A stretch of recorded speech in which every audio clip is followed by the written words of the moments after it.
Ladies and gentlemen, we are here in the Alienware Arena. EU Finals here for the fall season. And man, that third place game that we did just witness between AT and C-Day, man, intense matches. Everyone is bringing their A game here for that €1,000 prize. And I gotta say, Mr. Bird, I'm excited. Our teams have shown up and are ready to rock. And I think we're going to be not seeing any more excitement than the finals matchup coming up with that Real Zone versus RoughNex coming up right next. Third place matchup was a really good one. Unfortunately, maybe you'll see the VODs. Maybe one team took it, maybe one team didn't take it, but it's just really good excitement actually coming in from the EU server. And for me, a NA solo queue player / an NA player in general, it's really cool to see the EU strategy and mentality as well. And it's really good seeing that these 2K plus players that are happening right now doing some really good work for the third place match. And I'm not saying that the first place match won't live up to that, but I'm saying that first place match better live up to that for sure. Well, if they are both 2K, I mean, obviously we're going to be seeing some good mechanics being played out. I do, C-Day versus AT, I thought that was really, really close, but that mid-game team fighting ability from AT, man, is just that much more solid. So we're going to have to see what these guys can do. Apparently both these teams are, put up really well in terms of their brackets. Here's the League of Legends NA Fall, it's the NA, duh. Here's the EU Fall Season Championships page, and a little bit of information, right? Real Zone Gaming from Denmark started as the #2 seed, and they worked their way all the way to the finals. Whereas RoughNex, I believe, came in as the #1, and they basically defended their championship all the way through. So really good information right there about these two teams.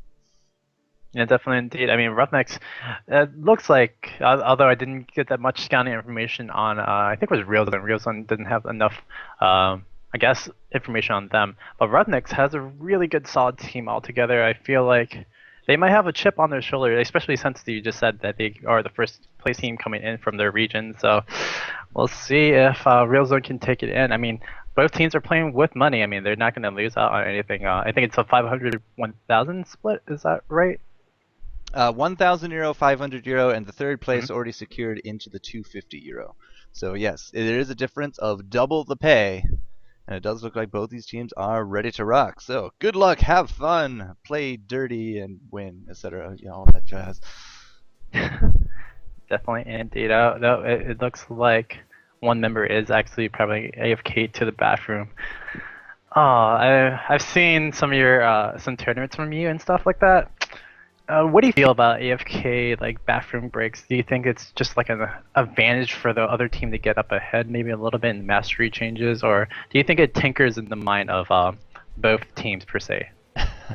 Well, something's tinkling, if not tinkering, for sure. But I think it's just a psych out technique. It's like wait, and then I then like, okay, these guys are obviously nervous. We got a little bit of an advantage over here. Chip off the old shoulder. And okay, we're ready to go. It's that mindset. It's freaking them out. It is, as you said, €500 difference between first and second place. You got to make sure all your marbles are in one place. Or the tinkling, if anything, as well. So, I mean, having everything prepared and ready to go. I mean, all our esports players, I mean, they want to be at their top game. So, giving them a little bit of extra time, I mean, that's good. But also, have that little bit of timing, again, like what Jester just said, could throw off the other team, for sure. It's funny, I was expecting a package to come in from the UPS guy, and it did last game. I could have sworn I heard the doorbell, but by the time I got up there, he was gone, and now I gotta go pick up my package elsewhere. Thank you, Alienware. But I love you guys. Big heart. There's no webcam. Big heart anyways. I mean, if you can't show up the door... Do they allow that in Canada, where they just leave at the door, or no? Nah, they take it to a designated spot, so I gotta take a trip. Probably tomorrow. Won't have time today. That's very unfortunate, but at least you'll still have it. Yep, and I will have it this weekend for sure, no matter what. Some nice upgraded equipment, get to tinker with it all weekend, and next week Alienware will resume, I think, in the winter season, typically the Thursdays 3 p.m. Eastern and 9 p.m. Eastern for both the EU and the NA, and just looking forward to some upgraded quality equipment. So All for you Yep. guys. All for you guys. Casters are ready. Good luck, have fun. We're going to get into game number 1 here of the finals. Best of 3 on your left, Real Zone on your right, RoughNex, thus the NX. There we go. Yep, definitely And indeed. blockers in place. All right. Game is started. Shen being banned out first, very solid. Again, being the first game of the match, I wouldn't expect nothing less of pretty solid slash very standard tournament draft bans. Again, playing on the Kazakh server or Kazakh patch, DFG is still viable. A lot of good items still viable. Rengar pretty viable as well, as we just saw in that last game.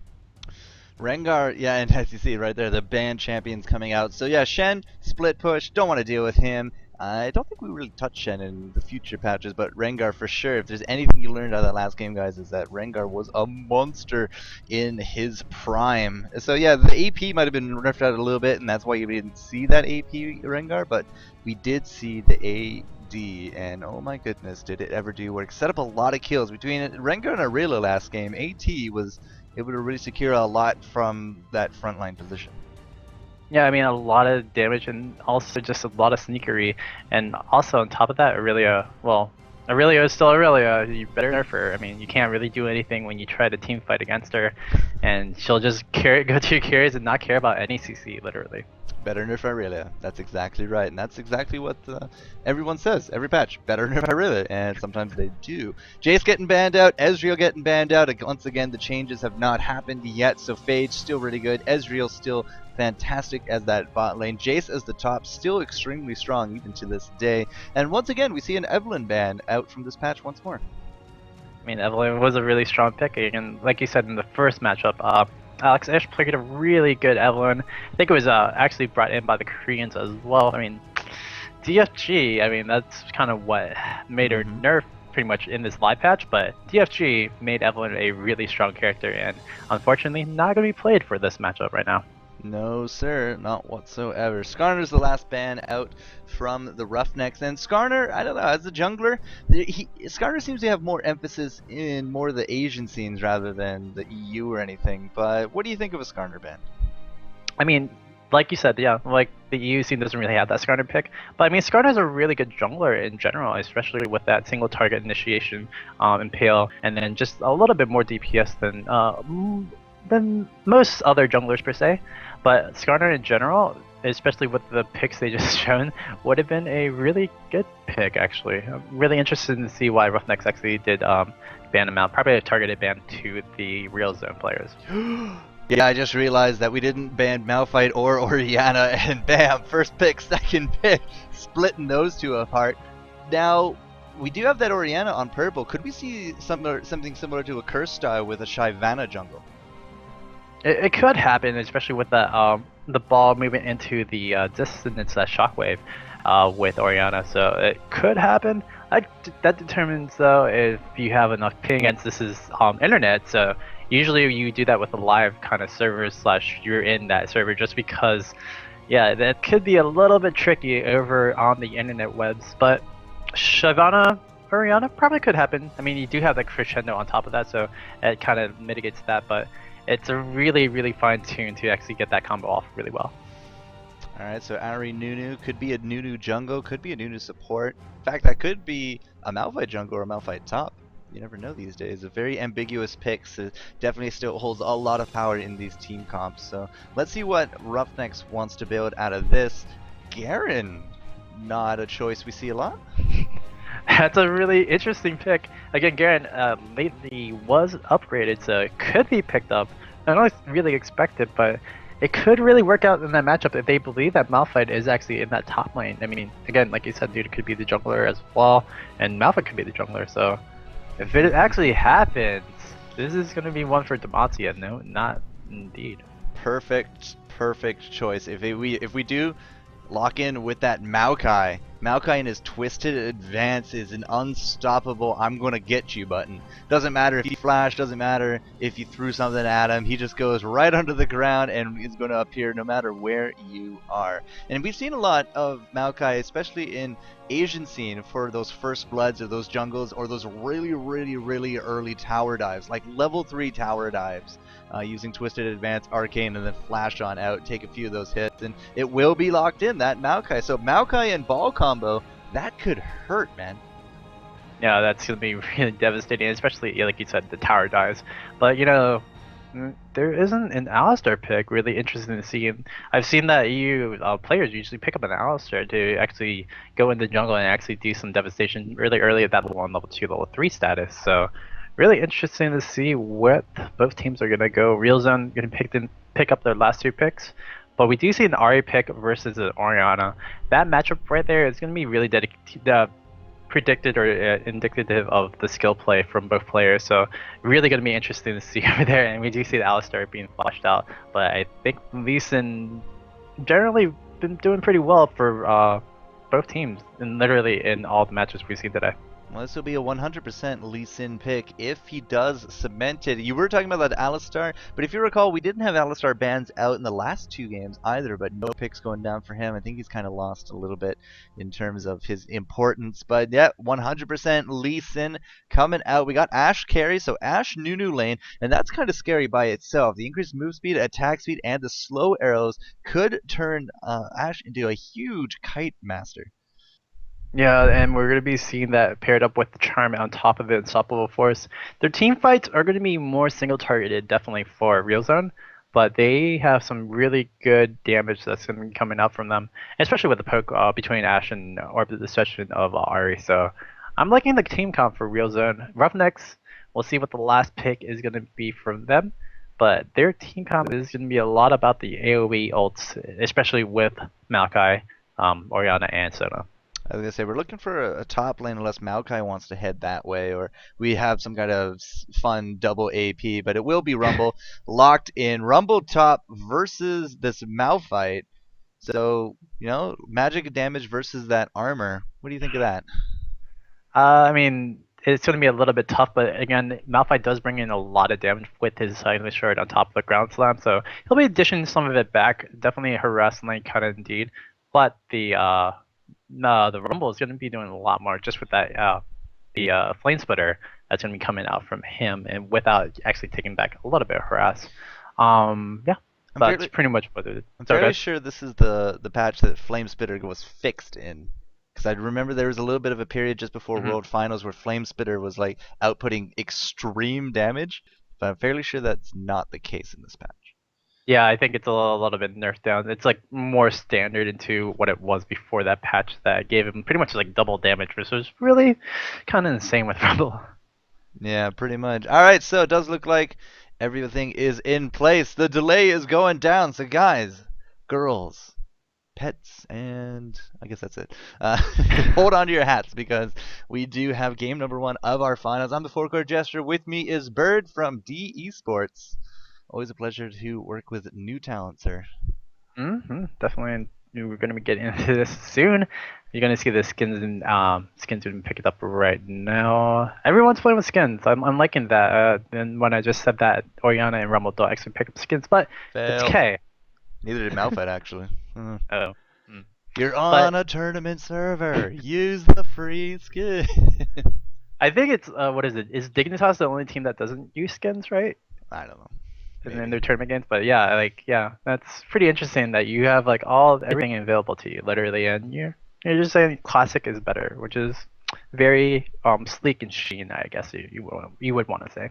I saw a screenshot from Reddit about the future champion select screen, and it does look like we're all being added our actual borders for that game type. So if, for example, you're in silver, you're going to have a silver border instead of this nice blue. You can have gold or diamond or platinum or whatever the ranks are these days. I think that's a pretty nice way to show off your top skill, but apparently you can't see it on the enemies, so we'll have to see what they want to do about that. But what is this? Why do we have a pause?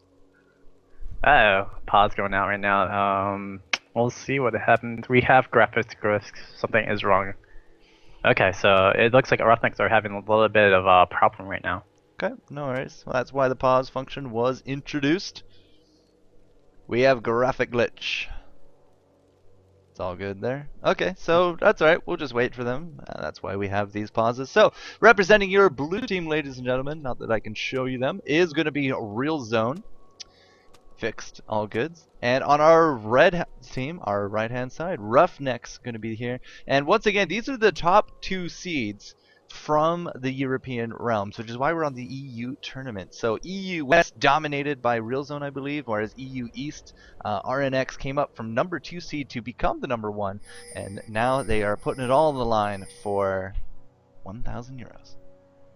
Yeah, definitely, and we're going to be seeing probably a level 1 engagement going to be happening for RNX. They have a pretty good damage component to that, but we do have, Real Zone probably going to be a little bit more safer with their actual invade, just because they do have a charm on with Ari. But pretty much, level 1 fight is pretty even, and we do see the defense kind of areas for red team / RoughNex. They're just doing the defensive, get into an entrance, make sure that they don't actually come by, and hopefully we will be saved out from a strong engage from them. Yeah, we have, this is what I call the neural net defense. It's just everyone is at those vital places, those invade points, and they're looking to see what the enemy team is doing. They're not going to go offensive, it's all pretty passive, but every single ramp is basically being watched. Now at the same time, as you said, Real Zone doesn't seem to be too interested in doing anything. Bot lane, do you think they're going to be taking these wraiths? I think they have a pretty good... Yeah, they could definitely take the double gold, especially if... Nunu took it up, well, it could have gotten consumed, but either way, it's fine. They'll be fine to actually just take it for themselves. I mean, especially they know that RoughNex probably doesn't have the best of level 1 fights, so they're pretty much assured that they won't actually get invaded upon, if anything. Yep, that's exactly right. Just ensure that no invades go down. Jungle will be business as normal. Maokai going to be starting off with those wraiths. With those... wolves. Not wraiths. It's Mr. Lee Sin starting at the wraiths. And Lee Sin going to be starting off with this red. Is he going to get a little bit of help here from Nunu? No, he's going to get a leash from Ari. And help from the bot. Wow. Yeah, I like the double golem technique that both Ash and Nunu used. They went behind the back of the wall and started kiting it from there, and then Nunu just with that bubble just added on some more DPS. It's a really cool technique that you can use. It's only really useful though if you can attack really fast, because if they reset, well, you just wasted a little bit of time trying to kill those double golems. Yeah, it's all about trying to get the most for the least in that bottom lane exchange. But it does look like everything is going pretty much according to plan. Everybody is in their right places. Lee Sin is going to start that red, but he's immediately going to go to blue. I suspect he's going to take it. I don't see him giving it to Ari this early, but could be a thing. I think moreover in Season 3 we're probably going to be seeing this a lot more, taking the buffs in general, just because Season 2 we always have these things where, we want to control the buffs, we want to just get down and, deny the jungler, and in Season 3 we're probably going to be seeing them try to secure more of the buffs, unless the jungle changes really affect it really hard. But yeah, that's probably the play that we're going into, and that's why Hulky Bob with that Lee Sin, getting those 2 buffs is going to be really early to get that level 4 clear for himself. Hulky Bob. Hulky Bob. I'm gonna take you down, brother. That's what I'm just reminded of. The Hulk Hogan. Top lane, we got that Maokai red and blue sitting in the bush, looking for that opportunity on top of Malphite. Don't think we're gonna get it. I don't know. What do you think? Oh, here comes the sapling is actually gonna find out Lee Sin. Lee Sin's gonna jump off. So now with the cover blown, Diva's just gonna go on his merry way. Yeah, Hulky Bob is going to go right into the Wraiths of Maokai though, since he is around in that top area and he's going to try to take it really fast. Orianna could go and respond, but Maokai doesn't really seem indifferent to that, so he's just going to go and take those Wraiths. No problem indeed, so good one up for Lee Sin for taking over that little bit of damage from the sapling toss. I think that's like part of some of the earliest counter jungling we've seen to date. I mean, other than that first game where we stole red, we really don't invade each other's wolves or raids or anything. So Bottom lane, Jessie is going to take a little bit of extra damage. Ooh, the Phosphorus Bomb really chunking her out there, forced to use those potions. But in terms of the last hits, 22-21. Overall, everything seems to be pretty even, dead even in the mid, in fact. And just, again, business as normal. I do like how we saw a potential gank in the top lane, once again, just showing the importance of that top lane, trying to snowball that. I mean, again, Season 2 is really showing that top lane was the major factor. And on top of that, jungle/middle, it's kind of hard to go to top lane. Top lane's the most equidistant part of actually trying to get through middle and bottom. So junglers tend to not try to get those ganks off. And if they do have to get ganks off in top lane, they want to do it early so that they don't have to worry about it. Here we go. Could be the chance that they were looking for. The Arcane Smash, the Twisted, with lots of damage coming out, is going to force out that flash from Sitchi. So no kill, but Summoner's down, mission accomplished. Next time we have a gank, could go the wrong way for him, but yeah, he survived. It's all good. Yeah, definitely indeed. We do see Sona just going to be her bottom lane just warding up. I feel like the pause / especially RoughNex having a little bit of connection problems. They're playing it a little passively, and especially as well Realzone. They've been probably thrown off by the pause a little bit as well. They're going to be playing a little bit passively as well. I mean, first game again for the finals matchup. You don't want to show any weaknesses really early. If you do, it's not going to be a good time for either team, definitely. Now, game number 1 is all about the mindset, getting that momentum going. If you're going into game number 2 a little bit down in your mindset, then you're going to be playing worse. If you can get that early win, you got a game to buffer, but play your best, end at 2-0, you look really good. And again, this is all for money. These aren't entirely professional teams. It's probably closer to professional amateur rank, but these are the big stepping stones to get into that elite tier of League of Legends. You want to start earning millions of dollars? Well, first you have to develop the nerves to handle $1,000. Yeah, I mean, unrestricted gaming. I think the first NA fall 2010. So yeah, it's definitely a stepping stone. We do see Maokai taking a lot of it damage, but it was actually Orianna with that Spirit Rush, Hardorf getting that first kill for that first blood. Wow, I could not believe Orianna actually made it out so long in that fight, but after we hit that level 6, did we even have 6 on the ball? We did, and she did get used. So it turned into basically that level 6 battle. So good insight there from the junglers, everyone being there, but up 1-0. Realzone is going to be taking a little bit of an early lead. In terms of the gold, though, it doesn't look like the full gold amount is being put in, so we have a little bit of extra CS being accounted for here by RoughNex. Yeah, RoughNex is still holding up pretty well in the lane phase. We'll see what will happen in this little bit of top engagement if HokiBob is going to go there, but it's looking like he just wants to go into his jungle. He's really focused on actually CSing more than actually ganking, which is really interesting to see from a Lee Sin. There we go, Bob going to go in, and he did not throw down the Dragon Gate because he is not 6. That Equalizer just doing a wonder on Sitchi, and with that flash, very nice, is going to be able to get on out of that one. In fact, he's going to turn it right back around on top of Bob and Sitchi. A little bit of lag on my client's end, but wow, if that unstoppable force had landed, we might have been able to see a dead Rumble, but that flash, excellent timing from his part.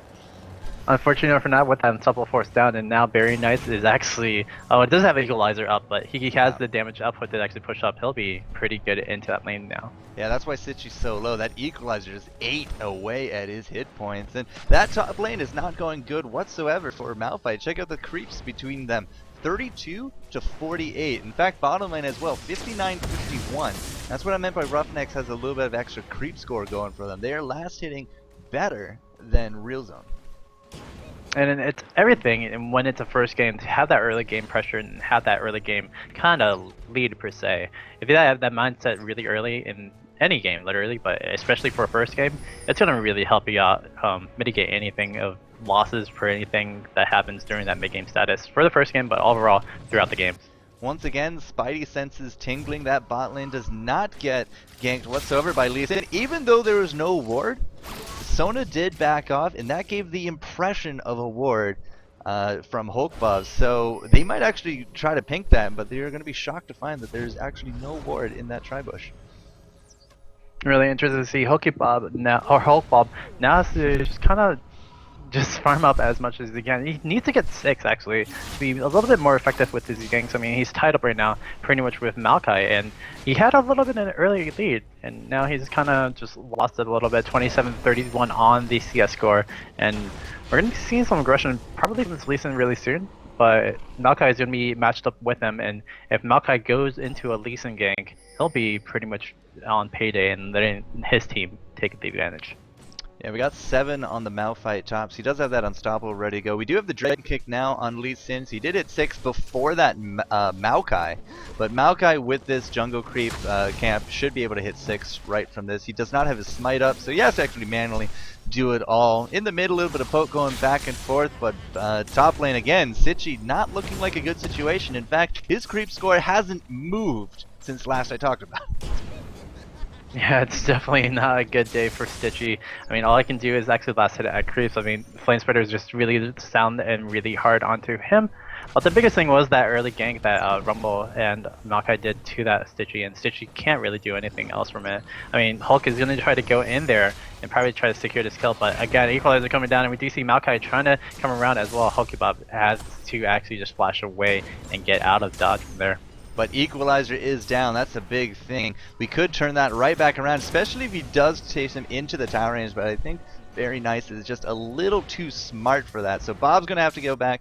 Sitchi's going to go back. We had some poke going down in the bottom. I was curious to see if it was going to turn into a team fight at the same time, but it looks like both teams just backing off. But once again, I got to look at these creeps. 70 to 45 and 84 to 63 in those extraneous lanes. That mid lane is being held down really nice by Ari. She has that first blood, going for a second one. Oh, she does avoid the dissonance coming out from that Orianna, but an excellent flash is going to be saving her life. The Orb of Deception, not enough to hit Toya, and now Toya's just going to back right there as Devo should be able to clean this up and pick up a kill. We got the shield, we got the movement speed, the Orb of Deception goes out, and nobody at all to help that mid. But what's going on bottom could be a trade. It will be the trade. But still, a mid for support, I would definitely take that mid any day of the week. I mean, it's also going to be a tower up at top because Stitchy is at bottom. I mean, I was about to say Real Zone had to make a play, and they made a play at bottom. Unfortunately, that middle made a play by herself, and it costed her life. But we will see what will happen. I mean, Real Zone's going to try to get back up to the top lane, but Rumble took a lot of damage on that chunk off the top tower, so that's going to be pretty much sound. Maokai coming in over the bottom. Hulkybob not going to be staying alive for this one too much longer. Ignite going to be able to pick up the kill from Corki.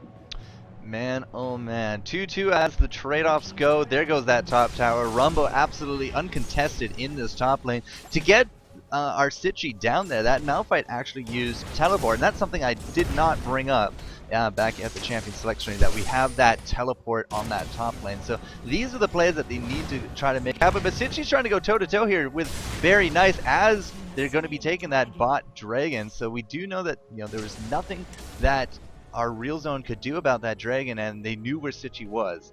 So overall, I gotta say, smart play coming out from RoughNex.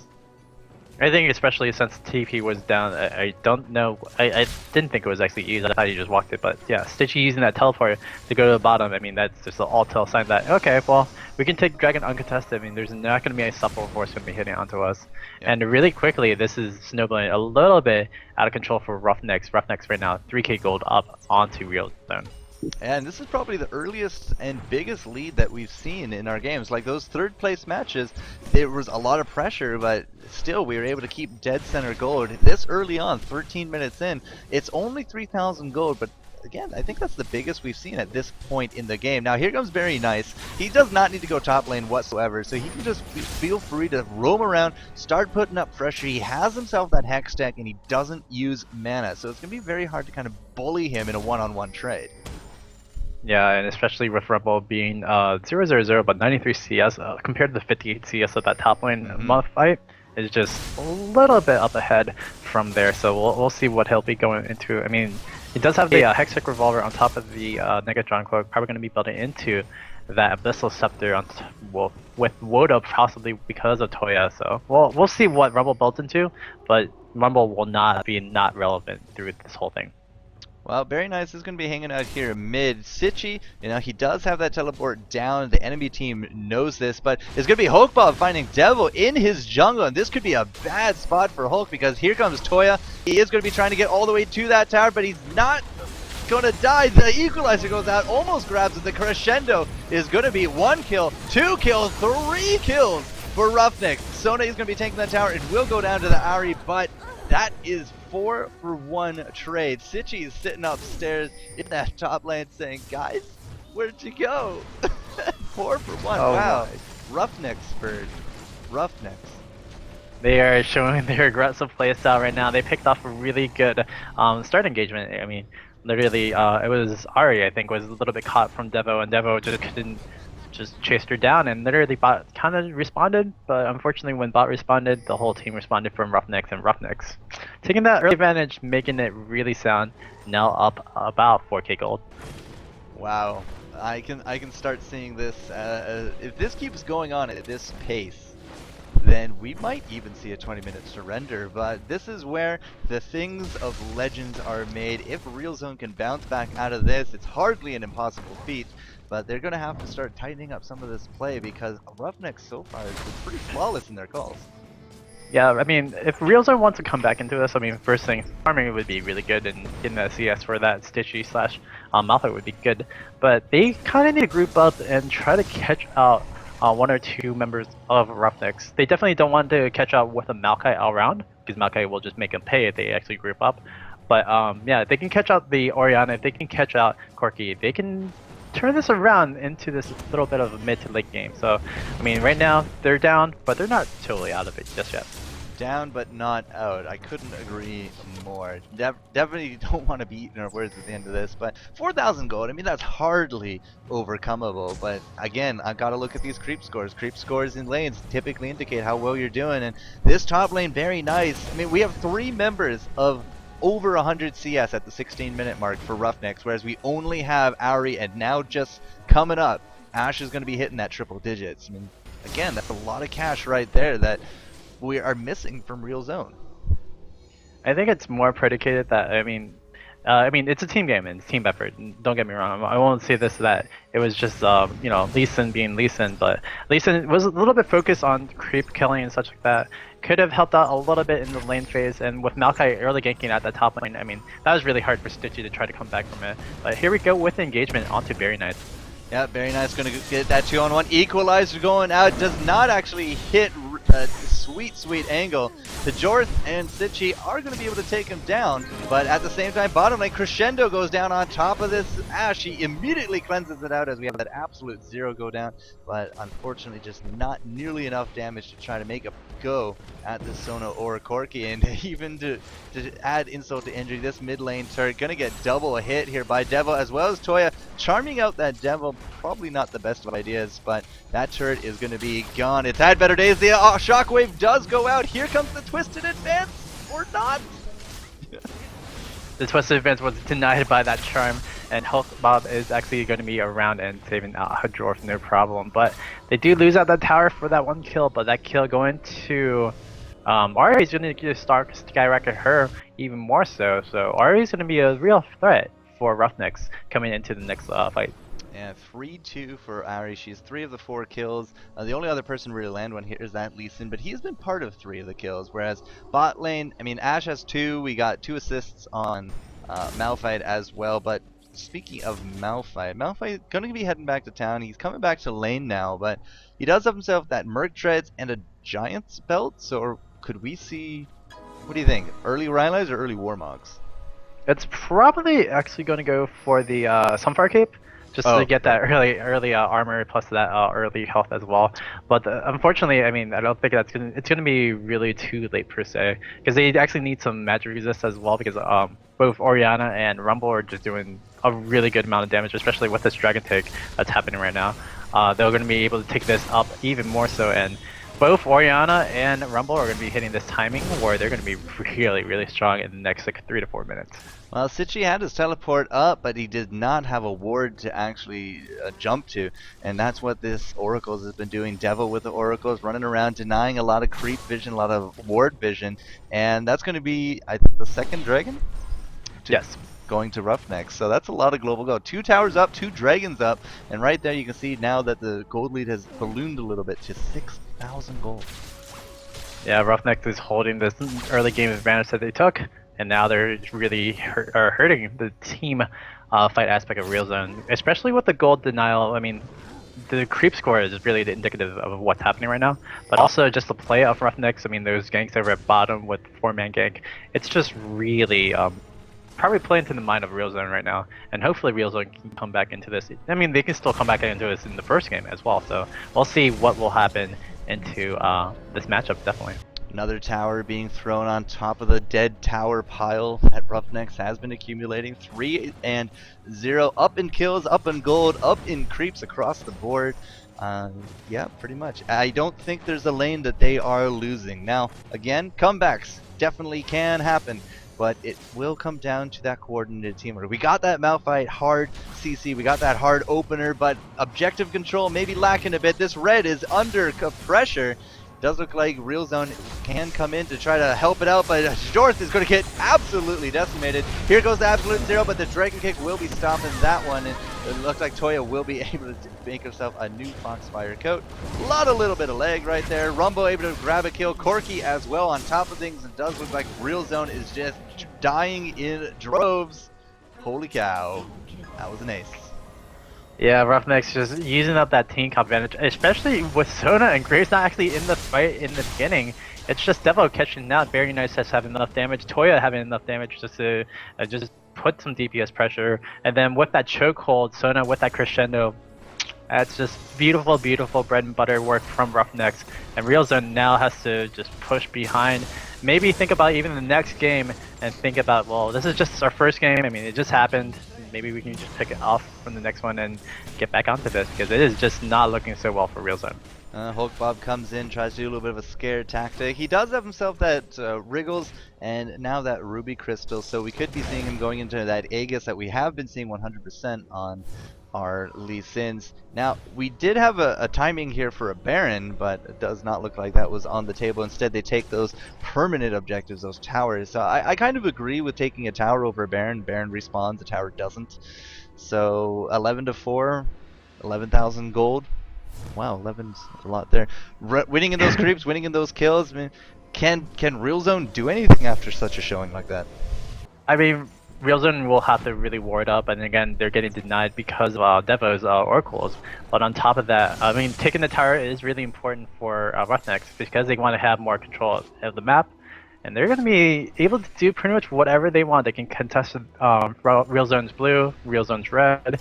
They can do a lot of things right now, and it's just really tough for RealZone to come back from behind. I mean, the only thing they could really do is group up and then try to catch out one, but that's saying, you know, they don't have to meet up with the Oriano. That's saying that they don't have to meet up with Maokai's Vengeful Maelstrom. It's just a lot of things not going right for RealZone, and we'll see what RoughNex will do to either secure this one out or maybe even throw it, per se. It totally derped when we talked about Malphite's big giant belt item, but it does look like that Sunfire will be coming into effect soon. He has that chain vest, he has the Giant's belt, but we're at, you know, we're over the 20-minute mark. We're at the 22-minute mark. And we're still not seeing the completion of a lot of these big items. Check out Ashe, for example. It still only has that BF sword, no Bloodthirster, no Infinity Edge. We don't have that Sunfire Cape for Malphite. We don't really have anything of big use here for Lee Sin. I mean, it really is almost a suffocating game when it comes to money. Yeah, I mean, those items are just super ahead for RoughNex. RoughNex just has his lead. I mean, they've been pushing on his lead and making sure that even RealZone, they can't even get a little breath of air to actually farm up, and if they do have a breath of air farm up, big things are going to happen, like this Baron attempt. Well, it does look like it will be a free Baron as well. Absolutely no resistance coming out from RealZone. They will be dropping this. Do we even have vision on this? They don't. No, they don't. F1. In fact, the only wards we have are in the bottom half of the map. So we do know that they're missing. Ashe is probably correct in assuming that there's no one there, and the whole team is about to discover that, oh yes, Baron was taken. But they were able to grab themselves the first turret of the game. So a little bit of cash infusion. I don't know if they can build off of it. This Lee Sin is really out of position. He's gonna get caught out, and it's gonna be equally deadly for that Corki. They pick up that kill onto Lee Sin. I mean, yeah, again, Ashe was down at bottom, gave him a little bit of breath air, but again, taking a Baron for a bottom turret, I would gladly take that any day of the week if it's a first tier turret. And there goes that tier 2 turret. on that top. So now let's just keep the pain train rolling. We're going to come right on here into the top, waiting for that Maokai to make something happen. Throw the ball on him, twisted advance, and it's pretty much a good game at this stage. There goes the tower. It melted very, very quickly. This inhibitor, a little bit more lag on my end, but the inhibitor will be going down without a fight. Now, do we have a Shurilius? We do have a Shurilius on Sona. I don't think we just used it there. But still, the pressure is horrendous at this point. Yeah, Corgi gonna go clear up that middle lane, gonna be pushing onto now this mid hill inhibitor. Do have an engage coming up, unstoppable force on top of that, we're gonna see the damage come down, but the shockwave gonna go catch onto all the members of Real Zone. It's just not gonna be enough for Jizzes to stay alive right there. Wow, I think that was the first time we actually saw an Ash Arrow, but triple kill for the Maokai. Another ace coming down, although, yeah, I guess that was the double kill on top of Lee Sin. So Lee Sin died, resurrected, got into the team fight, and then died once more. It will be a 25-minute surrender from the Real Zone. So 17-4. I think it's a 20. There we go. It was a surrender. You're right. Yeah, 25-minute surrender. Man, being across the pond on this is really painful. I wonder where it's based out of. But 25-minute surrender. I mean, I said a 20-minute earlier, so a little bit longer than that, but still very dominant game from RoughNex. I mean, in general, it was just all RoughNex early aggression that really put them up ahead, and it's going to be a little bit detrimental to Real Zone. I mean, they're psyching thinking about this, or Real Zone could just brush it off and say, "Well, that was first game. Let's go second game and win this one." So hopefully that's what they're thinking, and hopefully RoughNex wants to take that in and take up that 1K EU prize. Yeah, it is 1,000 EU on the line here, and we're going to make the next game, guys, so don't go anywhere. Game number 2 going to come up. Can Real Zone bounce back from this and tie it up 1-1? You're just going to have to sit there and wait to find out. FourCourtJester and Bird going to be bringing you the second game of the best of 3 series of the EU Finals fall season. Enjoy some music.